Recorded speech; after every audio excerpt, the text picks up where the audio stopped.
Hi there. Thanks very much, Tony. Good evening, everyone. My name's Chris Twigg, and tonight's talk is going to be about inland jet mining in North Yorkshire. And this is really just to, in a way, set the record straight that jet doesn't just come from Whitby, as anyone from Whitby will have you believe. So let's crack on and get on with it. Okay, this piece of work it sort of got involved with the East Cleveland Industrial Heartland project, which was a Heritage Lottery funded project I worked on for 4 years. That has since ended, but the website is still there, and there's a lot of interesting stuff about industry in Cleveland on there as well. So let's start off. Okay, so before we really look at jet mining, the thing that North Yorkshire and Cleveland is primarily known for is ironstone mining. So we had a huge number of mining sites all across Cleveland and North Yorkshire.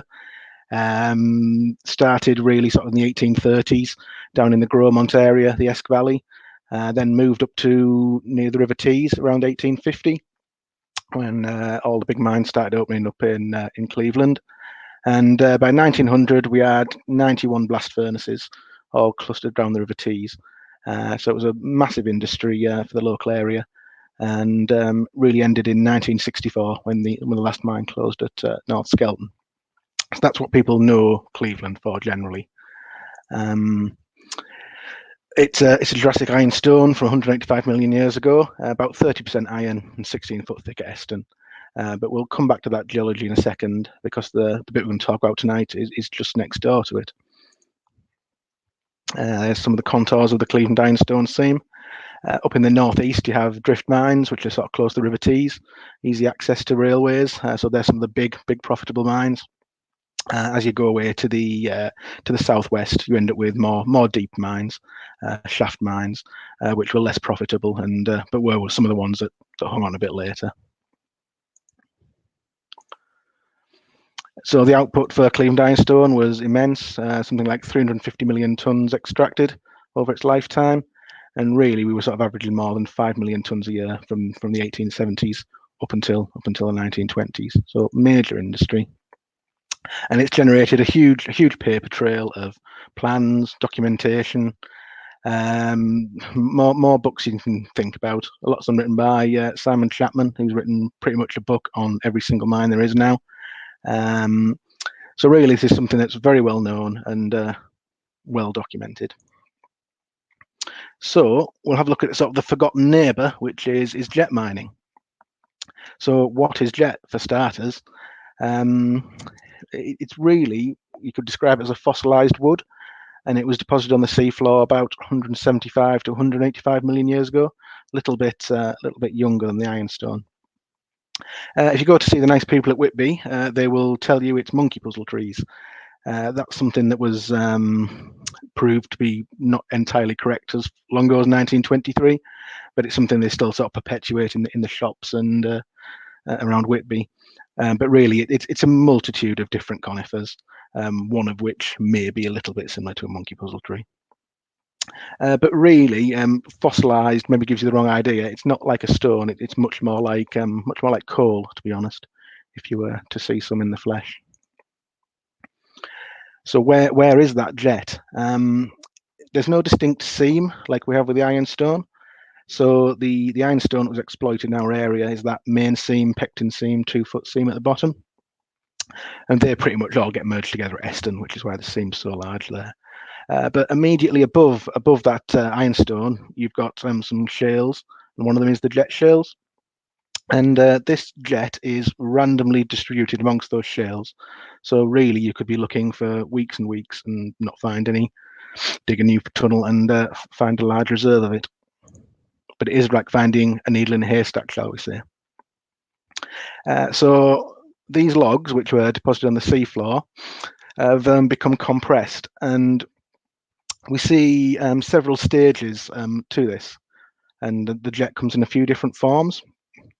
And there's really a 25-foot layer of jet shales immediately above those ironstone deposits. So this is a lump of cord jet. It looks very much like a piece of wood still.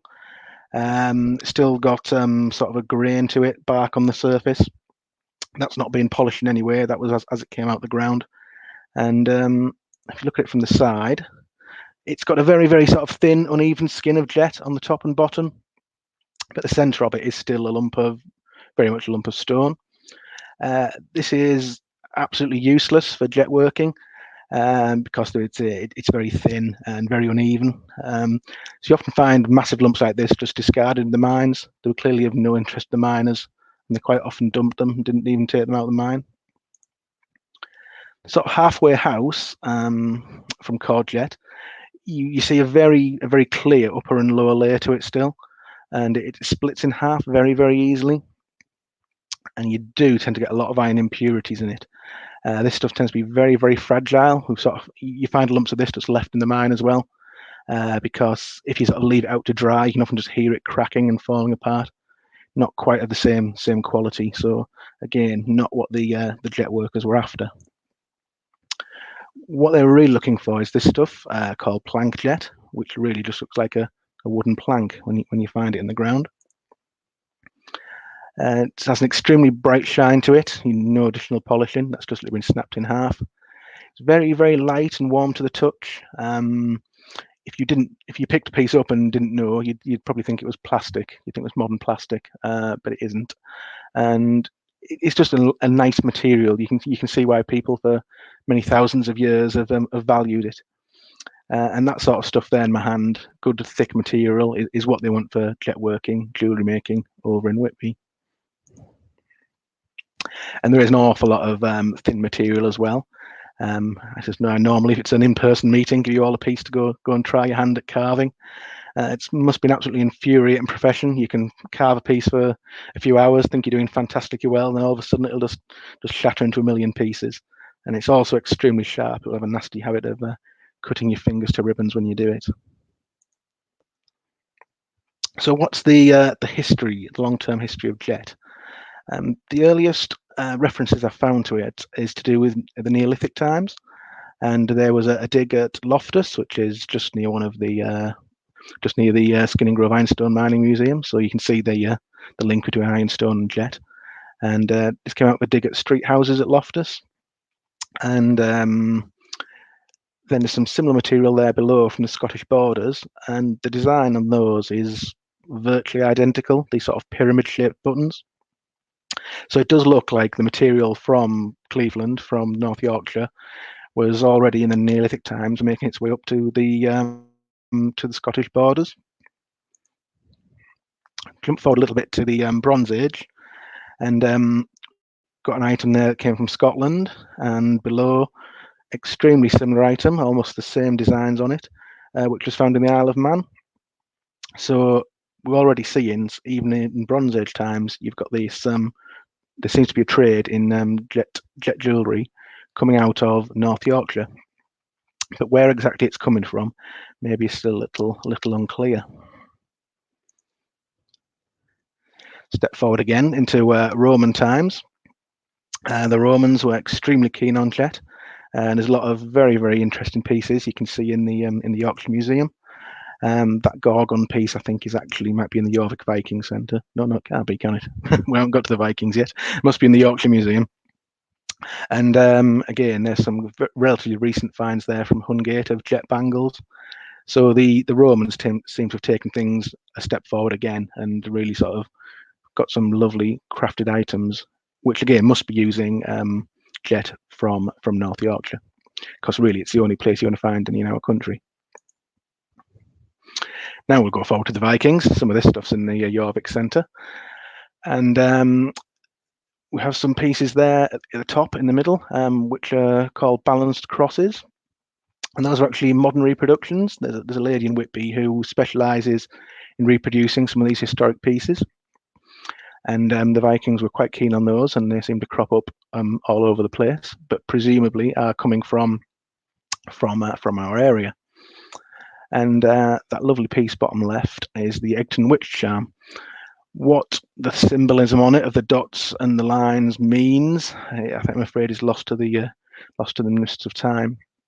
But again, that's something that you can get a reproduction of in one of the shops in Whitby. But there's only really one person who sort of specialises in the historic pieces rather than just the jewellery. So really, if we could start getting into modern times, for me, modern times starts about 1808, and that's when Whitby first gets involved and associated with jet. And you've got a couple of gentlemen there who are using files and hand implements. But then another couple of gentlemen come along, Captain Tremlett, I think it's pronounced, and Matthew Hill, and they introduce lathe turning. So they sort of take another step forward in the technology of sort of getting the fantastic shine and detail onto the more modern jet pieces. Just before we move on, if you're from our area, in some of the very, very old houses near the fire, these very unusual witch posts turn up, which always tend to have these cross patterns on them. And it just sprung to my mind that those patterns were very, very similar to some of the Bronze Age necklaces. So if there's some sort of continuity here, I don't know. No one's ever really looked into that, I don't think. But I see a similarity there. Whether there is one or I'm just imagining it, we might find out one day. So we'll then get to 1824. And this is where something goes horribly wrong in the history of the documented history of jet. There's a book written in 1824 by Reverend Young, and he makes a statement that lines of hollows marking the foundation of antique huts run around the front of not only Rosebery but each of the other large hills that skirt the plain of Cleveland. And he comes to this conclusion in their military posts, and he writes this in a very well-respected book, A Picture of Whitby and Its Environs. Now, if you look at the other stuff he's written before then, he's written a book about the history of Whitby in 1817. He's written a geological survey of the Yorkshire coast in 1822. So he's got all the pedigree. So he's a Whitby historian, he's a geologist, but he's made absolutely no connection with these holes in the Cleveland Hills and jet working. He thinks it's something completely different, which is interesting. That idea then gets carried forward by another of our antiquarians, John Walker Ord, who writes a wonderful book, History and Antiquities of Cleveland. But he carries forward that same idea, and he wants to say all these pits are an important British settlement, and his idea is sort of getting such a foothold that it actually makes it onto the first Ordnance Survey maps. So if you look at the first OS map around Rosebery Topping, running sort of from Rosebery Topping back around to Gisborough, is some text on there, supposed British settlements. So very interesting. So that idea doesn't really get washed away until 1870. And this is actually a newspaper report from the Northern Echo. It was written about the Gisborough area, which is near where the that map was from. And they are at this point spotting that the jet miners have been working this area and found, in the beautiful turn of phrase, that he has been anticipated in his research. So basically, someone's been there before him. He's got in there and found the jet's already been mined. But it does say that this, where is it? The last line. The search has been carried out. It has produced the pits erroneously supposed to be the huts. So you've got a good sort of 60 years there where these pits have been wrongly thought to be huts, when really what they are is some very old jet workings. So there is Rosebery Topping. If you're not from around our area, you might not have heard of it. But it's an extremely popular place locally to climb up, as you can see from the massive footpath streaking its way across it. But this line of pits in question are the ones down here, the ones running around the bottom of the hill and up to these tips on this side here. The interesting thing about Rosebery Topping is allegedly it's the only location in Britain to be named after Odin. So it would appear the Scandinavians, for whatever reason, held this hill in very, very high regard. Whether they just liked walking up it, like modern people do, I don't know. But in my mind, I would like to believe that maybe this is the source of some of those balanced crosses that they were so fond of. They must have been getting the jet from somewhere, and maybe this was the place. But again, no proof on that one at the moment. So 1851 is the next major step in the story, where Mr. Greenbury, who is a jet merchant in Whitby, he goes to the Great Exhibition, and some of the stuff he's selling includes jet necklaces, bracelets, brooches, candlesticks. And he then manages to secure orders from the Queen of Bavaria and the Empress of France. So you're probably thinking, well, hang on, this should be Queen Victoria. But sadly, she didn't get there first. It does appear that European royalty are actually the ones who were the first people to pick up on jet from Whitby. And also, we've got there in 1852, the death of the Duke of Wellington. And this is one of the first points where mourning jewellery becomes a fashionable thing to own, to possess. So really, if you'd gone to Whitby, they would have told you the only thing that matters is 1861 and the death of Prince Albert. But really, it was a good 10 years before, and European royalty had already gotten on the act. But the explosion in jet in Whitby is the death of Prince Albert. And then suddenly in 1873, you've got 200 shops employing 1,500 men. But you have to remember, these are just the guys working the jet. They're not the jet miners. And this is all driven by fashion. So sadly, by 1880, just 20 years later, everything's in massive decline. You've got poor quality soft jet imports, imitations, changing fashion, and as quickly as it appeared, jet working disappears. Down to 300 men in 1884, 1920s 40, 1930s 5, and there is then a complete break in jet shops in Whitby. If you go there now, you wouldn't believe it, but apparently sometime in the 1950s, all the original jet workers were gone. Everyone who had ever trained as a jet worker was gone. Effectively, the industry was gone and dead and forgotten. Some of the stuff they were making back in that time, though, was absolutely top-notch, absolutely amazing. Nowadays, you go to Whitby, you can buy yourself a little pair of earrings or a little necklace. You'll never see a chessboard made out of jet again. That really is sort of the height of the art and some of the most expensive and wonderful pieces that's ever been made. That one's in the Whitby Museum, and if you ever get a chance to see it, it's well worth a visit. So Whitby Jet, we've got this such a strong association with Whitby. So where do you find it? We're going to the Mr. Hammond's website, who is the main jet seller in Whitby. And his website says it comes in seams of shale between Robin Hood's Bay and Bowlby. So it's coastal, and that's the picture from his website. It comes from the coast. So we'll go and ask someone else. We'll ask Charles Parkin, who sort of wrote one of the only decent contemporary papers on jet mining. In fact, the only contemporary paper on jet mining. And this is from 1881. He doesn't initially mention Whitby at all. He says that the jet mines, a few miles from Stokesley, Swainby, Bilsdale, Rosedale Abbey, also wrought on the cliffs. So it's an afterthought. The cliffs are secondary there. But he does go on to mention a few other places like Eggton, which again, that becomes much better known for ironstone mining. But there was jet there, because really wherever you have ironstone, you should have jet workings as well. So I'll go back a little bit further again. So this is really one of the only reports from the prime of jet mining, 1870s. And again, they're saying the cliff workings have been nearly abandoned. So really already by 1870, there's no real jet mining going on in Whitby at all. All the jet workings jet mining is going on 20 miles inland, places like Bilsdale and Great Broughton. And we'll come back to that little description in a minute. So there is the map of where you will find jet workings.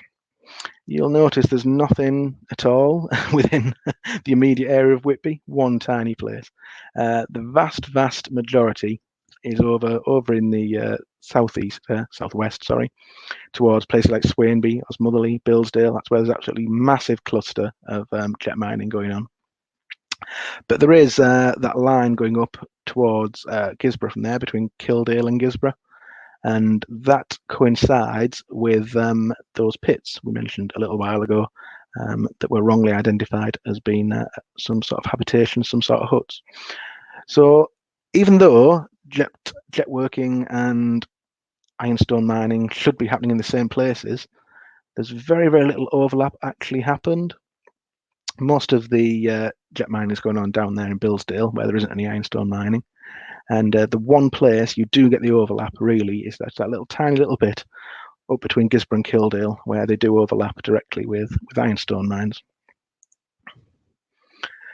So how big is a jet mine? Mr. Parkin in 1881 said the workings seldom extend beyond 100 yards from the drift mouth, the shale becoming much more difficult to work as operations are extended from the outcrop. So you really sort of get two types of mine, and they depend on the slope of the hill. If you're on a very, very steep hill, the rock seems to get very hard very quickly, and they're unable to get in very far, so you get a very, very short mine. If you have a nice gentle slope, you sometimes get something a little bit more extensive because the rock is actually a bit softer and they can get in a bit further. So the only modern-ish piece of writing about jet mining comes from 1875, which is the John Owen paper from the Cleveland Industrial Archaeologist in 1975. And John was then saying the very, very limited extent of the workings, that they're not very big. And Mabel Macmillan actually wrote a book much more recently, 1992, where she downsizes the size of a jet mine to very specifically 14.5 meters. So the biggest jet mine you're ever going to find is going to be 14.5 meters long. We shall remember that number for future reference.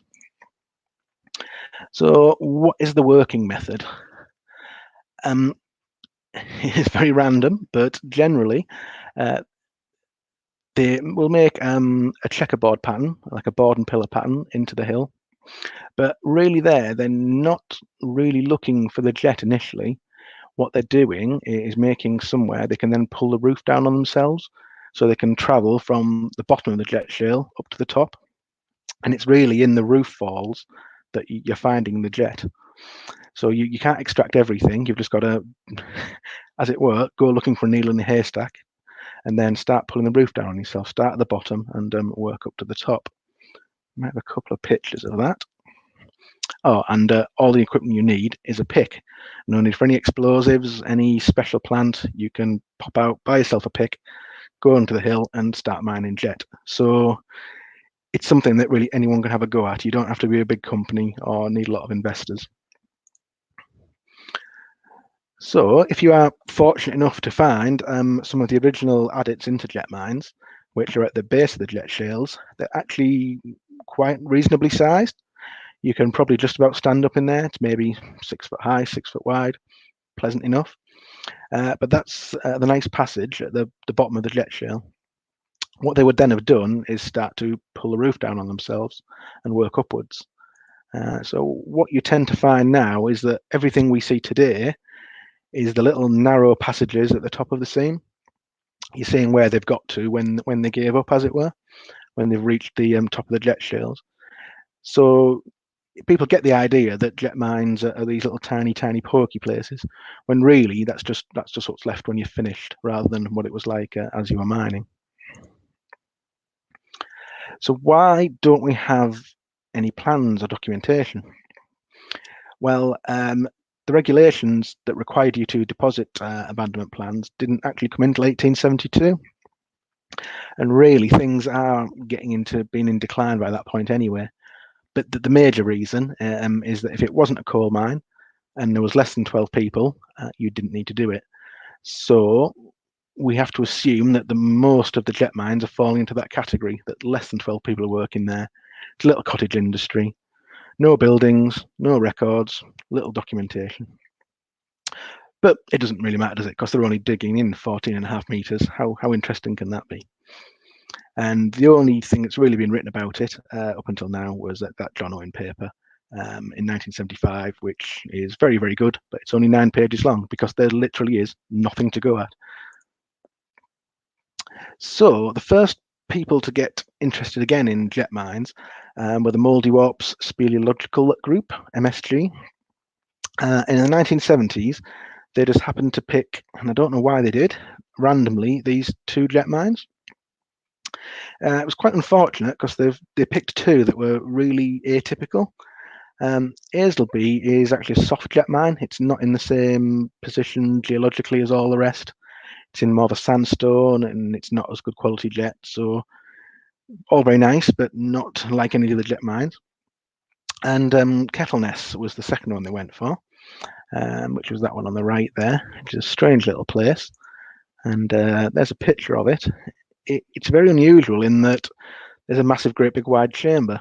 And I've just told you that all the jet mines are little tiny narrow chambers, narrow passages. What we think's happened there is that's actually on a big plateau where alum working took place. So it's possible there was a steeping pit above that or something, and it somehow changed it a little bit or strengthened it somehow, because there is not another jet mine in the whole of Cleveland and North Yorkshire where you'll find a chamber that big. It is quite unique in that respect. So another 20 years then passed with no one really being that bothered. And the Scarborough Caving Club happened upon, by chance, the Littlebeck mine and made that little plan at the bottom. That was all they did. They made that little plan and then said, oh, well, must go back and have another look sometime. And they never did. And that was 1995. So where things sort of started to change a little bit, it wasn't until 2002. And this happened in Chapelwood, which is quite near Osmotherley. And some of the forestry equipment was being driven through the woods, and the back wheel went down a hole in the ground. And the only people who'd ever written anything about jet mines in the past were obviously MSG and the Scarborough Caving Club. So the National Park got them in and said, go and have a look at that for us. And they produced that survey there. And it was very, very different to anything anyone had really seen before. A couple of things that really jumped out was that it actually appeared to be 3 different mines. The part at the south is sort of going randomly all over the place. The passages aren't even straight, no real pattern to it whatsoever. Middle bit's a little bit more organised, but the top bit looks a bit more well thought out, a bit more systematic. And what we think may have happened there is it's possibly worked by different people, possibly worked at different times, and they've just been refining their methods. But this was 972 meters of passage. This was suddenly something a little bit different to the 14.5 meters of workings we were promised before.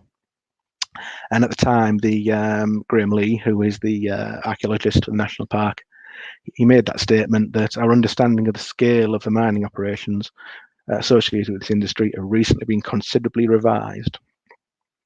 So that's the first sort of hint that it's maybe something a bit more to it. There's a few pictures there from Chapelwood. That one with the metal grate over is the one that the forestry gear went down. But there are just holes all over that woodland. It's an absolute nightmare. I would not recommend taking your dog for a walk there.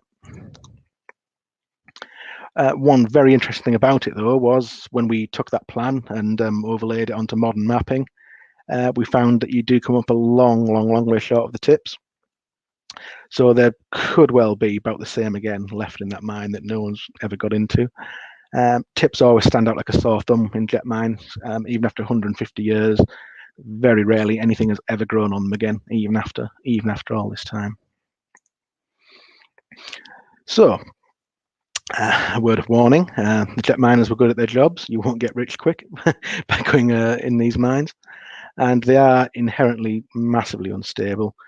Driven in shale, you can pull down in your hands, and the passages all tend to look identical. And after you've passed 4 or 5 five-way junctions, things can get a little bit confusing. So just a word of warning, they're not the friendliest of places to visit. But then you need to catch yourself some tame cavers and mine explorers. And some of the groups that have been involved sort of in this piece of work was lots of groups I'm in. The Cleveland Mining Heritage Society, who've been going about 10 years now, mainly look at ironstone mining, but also interested in jet mining. The North York Moors Caving Club, which is actually the current incarnation of the Scarborough Caving Club. They had to have a rename when everyone had moved away from Scarborough. And the York Caving Club as well, who were our Wednesday digging colleagues. And finally, MSG, who are also still on the scene, and some of the guys who'd been the young guys back in the 70s are now the old guys who were still active and still interested in the project. And how we started to do the surveying was with the Disto X. Anyone who's a caver might have seen one of these before, but it lets you sort of build up a map of the underground workings in real time. It'll take one press of the button, takes 3 readings, compass, a kilometre and a distance, and you can actually watch it build up in real time on the screen, so you can sort of see the mine developing in front of you as you go, which is very, very handy when you've got a lot of 5-way junctions. And unfortunately, that's not a jet mine, but it does let you see that if you take those 3D readings, you can then put them into a bit of software called Cervex and visualize it all in 3D. So one of the first places we went was one of the places that Parker had mentioned back in 1881, which was Gilbank Farm at Rosedale. There was also a nice little nugget about that one, that a boy called Champion had wandered into the hillside and got lost, and in desperation ran in and out of tunnels, frightened of the maze into which he had wandered, which sounds like a fantastic day out, doesn't it? So that was one of the first places we went. And it was a very unusual place, very different in character, different parts of the mine. You had some sort of very conventional arches that you find a lot in jet mines, sort of there top left. But then there was also some very, very squared off, very regular passages, which really looked much more like an ironstone mine looks. And that little bit at the bottom was actually the entrance. So if you hadn't have read Mr. Parkin's notes, you probably wouldn't have realised there was a jet mine there, because that was the only hole there was. But that one, over a couple of trips, came out at over a kilometre long. And we also found, like we did at Osmotherley, different styles of workings in this one. The bit in the central bit is very higgledy-piggledy, no pattern to it whatsoever, all over the place. Stuff on the right there, that looks a little bit more like it did at Osmotherley, sort of like the leaves, veins of a plant. Seems to be quite a popular way of doing it. The stuff on the left, that's very, very regular, very, very square. That looks much more like an ironstone miner's style of working. So again, different people, different times, different ideas, perhaps happening just all in the one site. Next port of call was in Fandale. And again, this one sticks out like a sore thumb because of the 2 big jet tips. Still nothing on them after all this time. But a farmer had got in touch with us about this one, just being the local caving club, and his sheep kept wandering into it, which he wasn't too happy about. So we put him a drum on that one and a door on it just to stop the animals getting in. And we mapped it while we were there, and I think that one came out at 600, 700 metres of passages. But there was a lot there we couldn't get to because it was quite a shallow one, and there was a lot of surface collapse, and you could see where the passages had completely gone.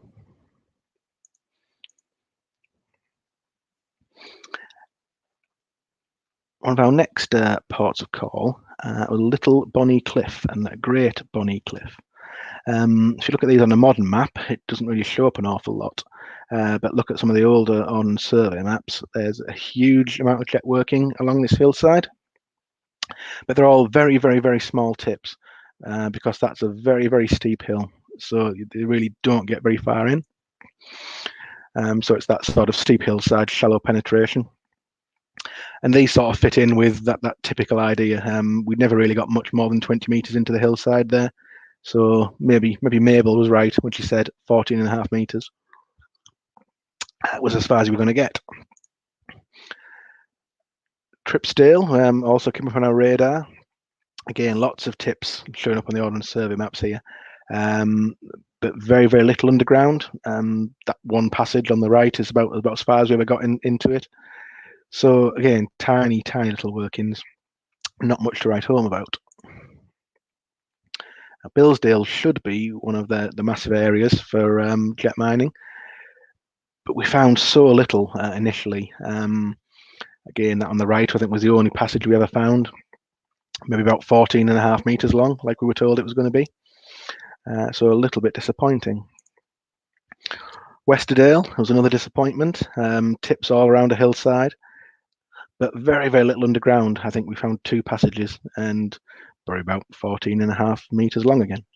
So this was becoming a bit of a pattern, bit of a disappointing pattern for us. Swainby and Skugdale, huge amount of tips showing up again on the maps. Again, nothing underground, little tiny occasional passage going a very short distance. And we know there must have been a lot of jet mining happening here because this is one of the only places there was a jet worker who wasn't in Whitby. It's that gentleman there, James Temple, made that piece in 1866. And as far as we know, he was the only one outside of Whitby who was ever doing any jet working. So here's a report from the Whitby Gazette, 1890. So jet mining is probably on its way out by this point. It is the end of the road, as it were. And the court case is about something else. But while he's there, the official receiver noted that the jet workings were closed at Swainby. And the registrar, who was presumably in Whitby, said, "What? Whitby jet got at Swainby?" So even by 1890, no one can believe that jet comes from anywhere but Whitby. And that's a bit of marketing that they've managed to perpetuate for the next 150 years after that. So here we have a court case that took place in 1873. And this gives us one of the few ideas we have about what was the arrangement between the merchants in Whitby and the actual miners who were over in Swainby, 20 miles away inland. And unfortunately, this is something that ended badly, but Mr. Bradley, he'd been engaged for 4 years to look after the mines at Swainby. It was his duty to look after the mines, engage the men, keep an account of the day's work, and he was getting paid 2.5 shillings a week, and he was to have half the profits. But it appears he was embezzling money and making all sorts of false statements, so it all went a bit wrong for him. Excuse me. But it does say at the bottom there that he was in the habit of going to Swainby every 4 weeks on a Friday. So maybe once a month, the merchant comes over from Whitby, maybe gives the guy all the money, and you can probably guess what happens next. If a man's been given his pay once a month. I'll come back to that in a second. So finally, it was after quite a long time, our attention turned to the Gisborough area. And there was 2 areas that crop up here, which is the Hanging Stone and Boldventure Gill. And Boldventure Gill was pretty much following the pattern we'd seen before, of small mines in different styles, going randomly all over the place. Nothing very systematic to them. There's a little photo of one. They're quite pretty, but again, not very big. But then on the west side of Boldventure Gill, something a little bit different happened. There's one mine that just doesn't look like any of the others, and it's very, very regular, very squared off. And if you saw that plan in our area, you would say that's an ironstone mine. So it seems like that one has been done by ironstone miners. Whether they were just doing it at the weekend in their free time after work, or what, we don't know. But really, that's someone with an ironstone mining mentality having a go at jet mining. What's very odd about that mine, and again, it's the only time we've ever seen it, is it has roof support. You will not see any roof supports anywhere in any other jet mines except that one. And also, they took out all the jet shale. And that's, again, the mentality of an ironstone miner, where you take out all the stone because it's worth something, But in this case, it isn't. They're basically there. They've taken out a massive amount of useless spoil. So again, must have been worked by jet miners. I'm 99% certain. Sorry, ironstone miners have been working that jet mine. And there they all are around the head of Boldventure Gill. If we just pop that over onto a LiDAR image, take the trees away, you will notice there's some rows of pits. And initially, when we started looking at this, we'd assumed the pits were just collapsed workings. But you always find that the actual workings are up the hill behind the pits. You never find the workings going underneath the pits. And this seems to be those rows of pits that Mr. Young was talking about back in way back in 1824. These little things that he thought were hut circles and a settlement. But really, they are the original, I think, early jet workings. So the game changer is the hanging stone. If you've never been to our area, it's a big stone just in the woods. It has a panoramic view over Gisborough. So the hanging stone stands right in the centre of that loop of supposed British settlements that we talked about right back at the beginning. So we went for a look here, and it's so long ago now. It was 2015, and crawled under a holly bush that someone had kindly pointed out to us, and found ourselves inside the jet workings. And on that first evening, we surveyed 820 metres of passage, and it was all very interesting and all very confusing to where you were going, because at the end you sort of going into much smaller undeveloped passages that really narrowed down into just a single passage, but then broke up into an entirely different mine for which there really wasn't a surface entrance. So we went back very soon, and the second survey trip got up to 1.7 kilometres. So that was already the biggest jet mine we'd found by a long way. And we tried to be systematic, but it was so big and confusing. We just initially ended up just going all over the place. But we did start to find other ways in and out at that point.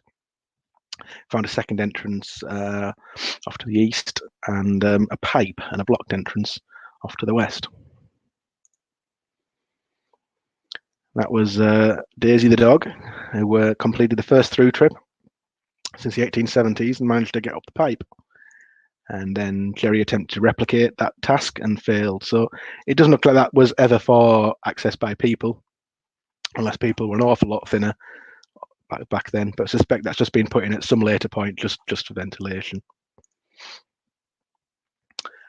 Jumped forward to survey trip 4 towards the end of 2015, and we got up to 2.7 kilometres by that point.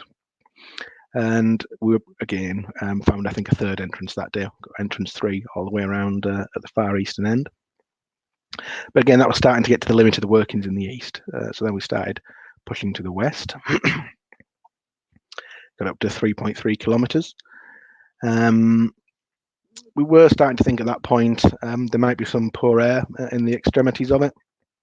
But really, in retrospect, and after we took the gas meter, it was more just to do with the fact we'd crawled on our hands and knees for the best part of a kilometre to get around there, I think. Up to trip 8, 4.2 kilometres, and we then just started to fill in the voids. We'd sort of got the inner and outer sides of the outer edges of the workings, and just kept pushing and pushing. Finally, and thankfully, we found a fourth entrance at the western side of things, which made sort of finishing off the survey a little bit easier, as it was an awful long way from the original entrance back to this area. There's some of the pick marks in the wall, still fresh as the day they were made. A couple more pictures there, sort of the feel of the workings. You very rarely can stand up in them, sadly. You usually are on your hands and knees for the entire trip.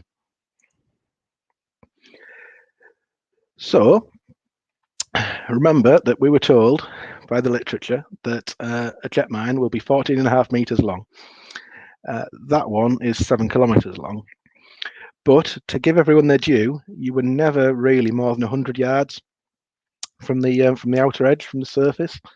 So really, no one was wrong. It was just maybe a little misinterpreted, because that 100 yards can, in this case, run pretty much for a kilometre all the way around a hillside. And that took us 20 trips, 2 years to survey that. So it was quite an undertaking just to map that out. But because we'd done it with the Disto X and it was all in 3D, we could tie it all into the surface to LiDAR imagery and just see how it all really stood in the hill and how it all formed a horseshoe around the hanging stone, and pretty much mapped onto that load of supposed British settlements that weren't British settlements, but were in fact some historic jet mines. So who were those guys? Fortunately, the height of jet mining just happened to coincide with the census. So in 1871, you had Mr. Buick working and employing 12 men in his jet mine at Hutton Low Cross. And just a little brief history of him. He started living in Kettleness, which is where that first jet mine was. So he would have been aware of jet mining, I think, from an early age. He then moved on and started as an ironstone miner in the 1850s. And he starts moving towards the Gisborne area and ends up in Pinchenthorpe. And the 1861 census has him as the foreman at an ironstone mine. Now, that must be Hutton Low Cross. There's only one active mine in the area at that time, and he seems to be the guy running it. But then he has a sort of bit of misfortune. His wife dies, and he ends up being that jet miner, 51 years old, looking after his four children, and running that jet mine. And you would have thought he's there at the height of jet mining. He's made his millions. He's going to retire a rich man. But it doesn't seem to be the case. And just 10 years later, he's a storekeeper back in an ironstone mine, lodging in Charles Street in Broughton. Which again is a bit of a surprise if you sort of led to believe that he should have been a rich man from his involvement in jet. There's a little bit more about him, and I said there were very, very few records. This is some of the only ones we've ever found, because he was caught mining jet in 1868. It does suggest he was caught, i.e. it might have been that nice little square mine we saw, the little one. And he declared he'd found 65 stones of jet. Now, if that's true and accurate, at the prices at the time, that was worth between £13,000 and £63,000. Now, the landowner, Mr. Whitwell Pease, he seems to have got off quite lightly with him, and he's charged him £10 for a license to start mining. And he, at the same time, has been Mr. Pease has refused a license to Mr. Snowden, one of the big Whitby jet merchants. So I do think that guy was the guy running Mr. Pease's ironstone mine 10 years before, and he must have known him. There must have been some relationship there for him to go with the guy who's been effectively stealing jet from him, and turn away the guy from Whitby, who probably offered him a lot more money. But then he does get a little bit of a price rise. It goes up to £25 per half year in 1868. And it doesn't look like anyone's making a huge amount of money. Two workers tried to get their own lease in 1869, and they say that Buick is taking a third of the value of their jet. They say they're working for thirds, and they can't survive. They only want to pay him a quarter. And by 1871, things seem to be in decline because he's down to 12 men. And the year after, he's not got a lease again. Mr. Pease gets a bit worried about his estate and doesn't grant him any further license. Reason being, there's the picture postcard village of Hutton Low Cross, modelled on a beautiful alpine village, and you start to see these enormous shale tips encroaching at the top of the hill. And they're still there today, 150 years later. Still not a thing will grow on them. So it would appear that entire mine was dug in just 4 years by at most a dozen people. So it's a very, very impressive undertaking. So who were those guys? Very, very random ragtag bunch. Some of them did start as ironstone miners, but then you've got people who end up in all sorts of things: railway labourers, traction engine drivers, greengrocers. They all seem to have come along from all over the place: Robin Hood's Bay, Durham, Peak. They've come from lots of different places and had a sort of short involvement at the height of jet mania. So it's really been the height of the craze, and they've hopefully come along and tried to make their millions, as has he, but it never really happened for them. So they're the guys who didn't make it, unfortunately.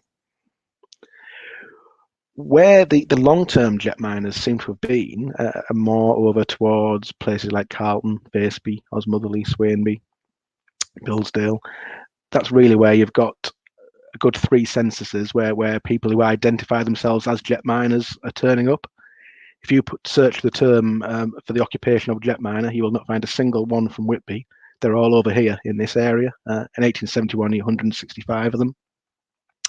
And this is where Mr. Bradley crops up again. That guy who was embezzling the cash.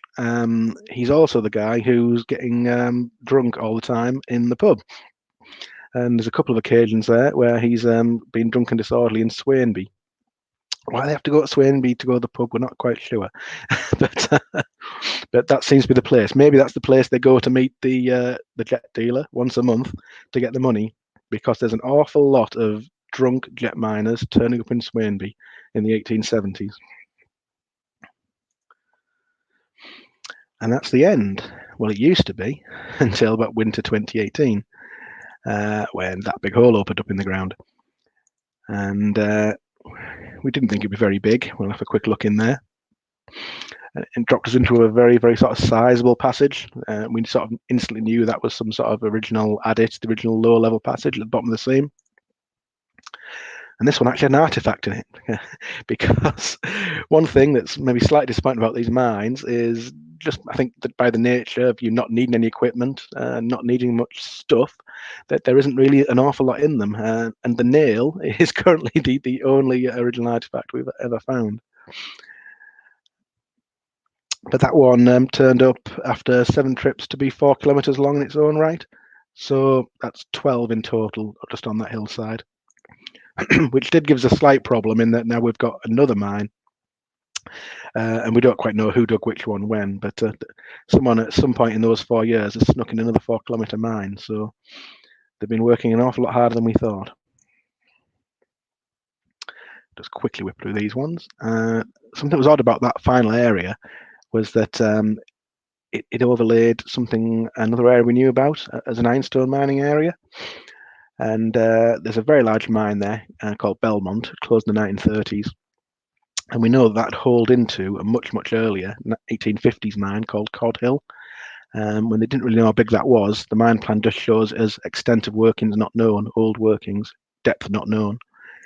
And for whatever reason, Dorman Long, the major company in the 1930s, didn't have access to this 1855 plan. So we know there's a massive ironstone mine on that hillside. Put it all together and lined it all up. All fits very, very nicely. This all looked fantastic because we thought, well, maybe we can get into those mines. But sadly, they were under a huge concrete cap. But we thought, hang on, we've just surveyed a jet mine there, and that shaft must have passed through the middle of it. Maybe we're not quite as good at surveying as we thought we were. Why didn't we see that? So we should have had the shaft basically piercing the jet mine to get down to the ironstone mine, and we hadn't seen it.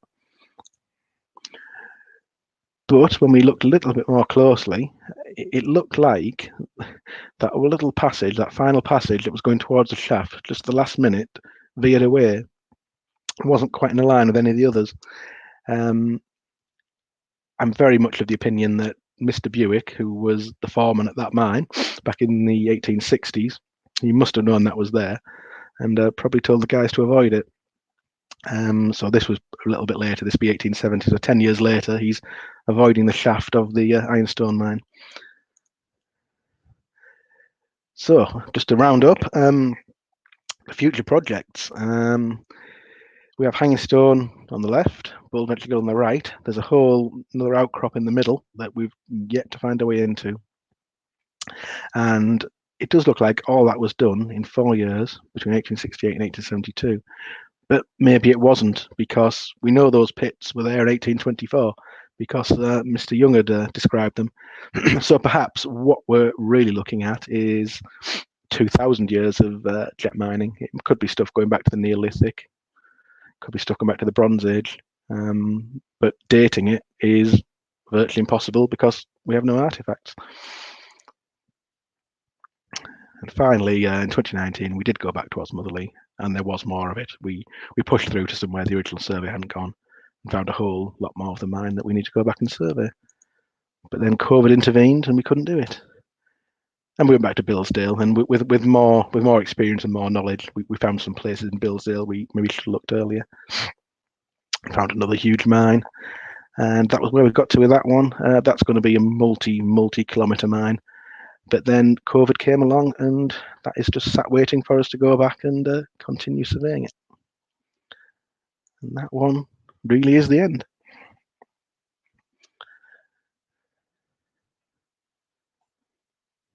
So if I switch over to the Q&A.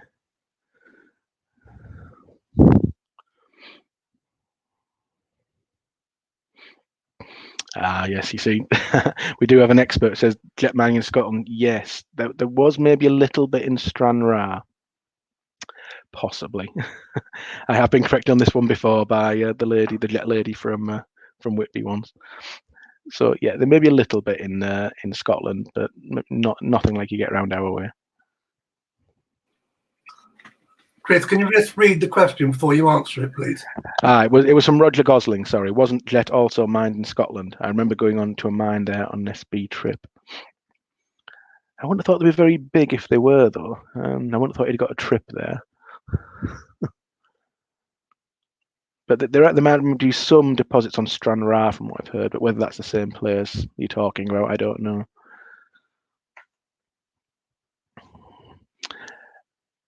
How far was jet traded in Viking times? Did it get as far as Iceland, Russia, and the Black Sea? That was from Hilary Shaw.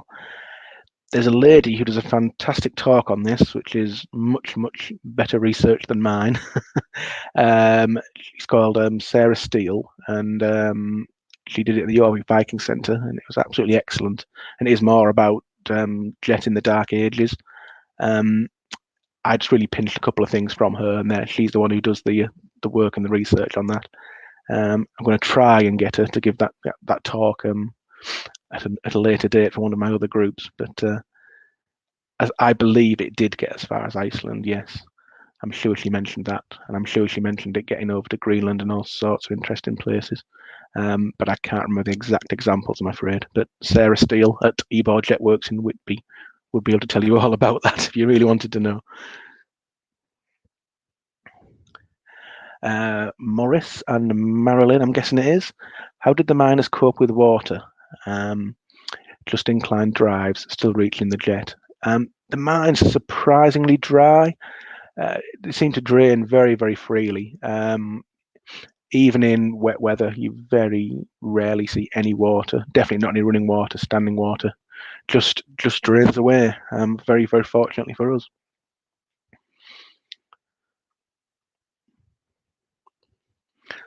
So the next one was Richard. Don't know how to pronounce that surname, I'm afraid. Richard K. Do you use LiDAR in your research? Yes, most definitely do. We've used LiDAR data just to make those 3D models, and use it all the time. It's a very useful tool for cutting through all those what are generally now conifer plantations to find the jet tips where they just stick out like a sore thumb. So yes, all the time.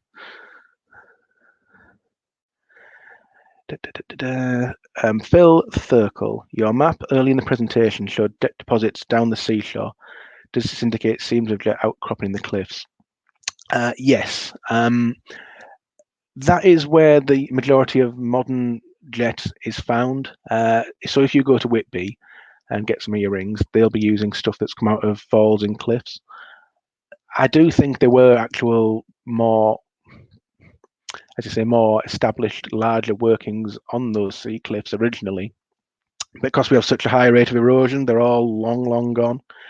There's a place called Loop Wyke, where I think it's one of the last places you can see them, sort of near Sand's End.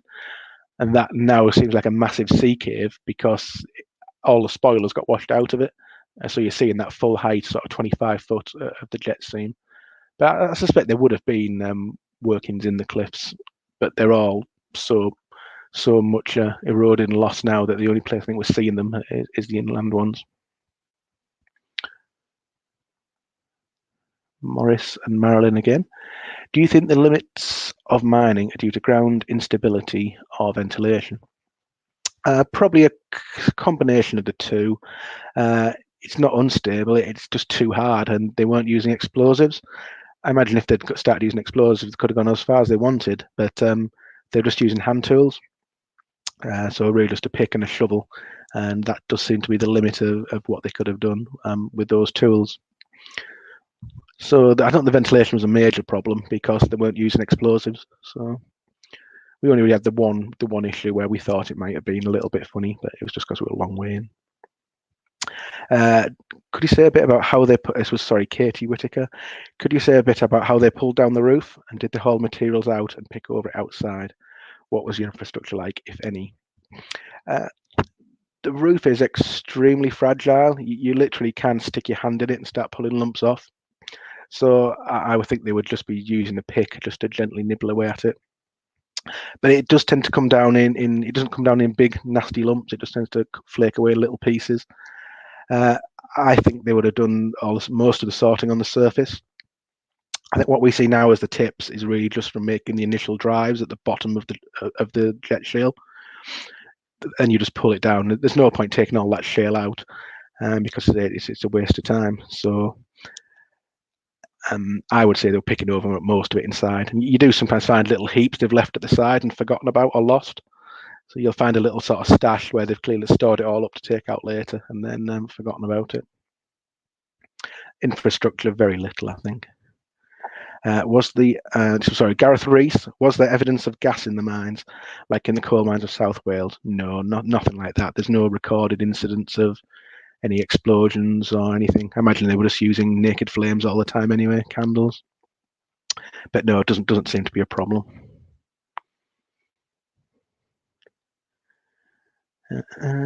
Roger Gosling, jet mine on Subbrit trip was not far from Edinburgh. A few hundred yards in. Chambers on sloping floors and quite slippy. Don't know. I'd have to look into that one.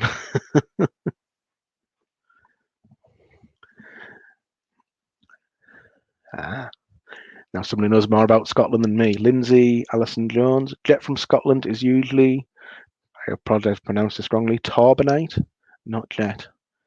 Well, thank you for that. I'll have to look up what that is. But Sarah from Whitby told me it's something a little bit different, not quite the same.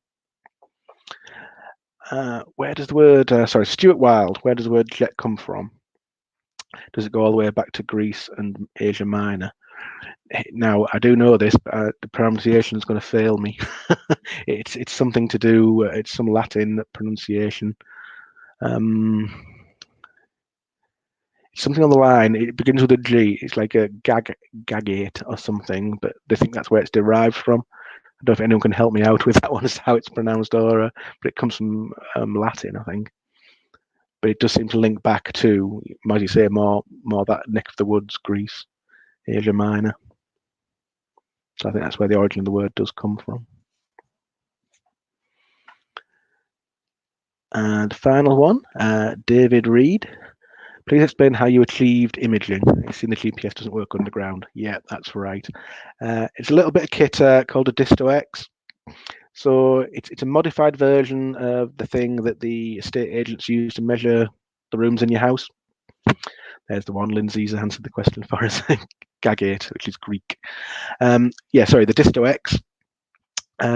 So it's got a laser pointer on it, so you press the button, it takes a reading. And while it's measuring the distance, it simultaneously measures the inclination up and down and the compass reading left and right. So you're getting a 3D point every time you press the button.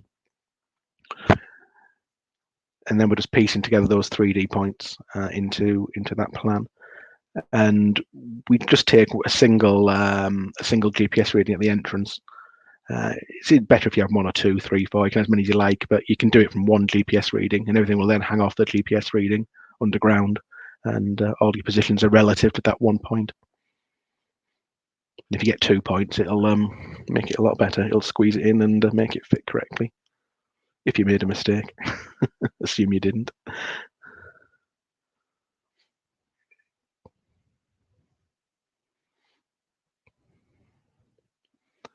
The last two were both about, I do apologise for pronunciation. Gagate. I'm saying that with a Teesside accent. It may be not how the Greeks pronounced it, but from Lithos Gagate, a town in Asia Minor.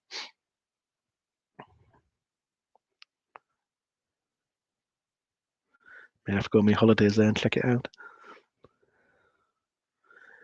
No, GPS doesn't work underground. You've just got the one reading on the surface where you go in, and then everything is then relative to that point. You're then doing a 3D point from everything from the entrance. Wonderful. Well, thank you, Chris. That was a super lecture. We enjoyed it.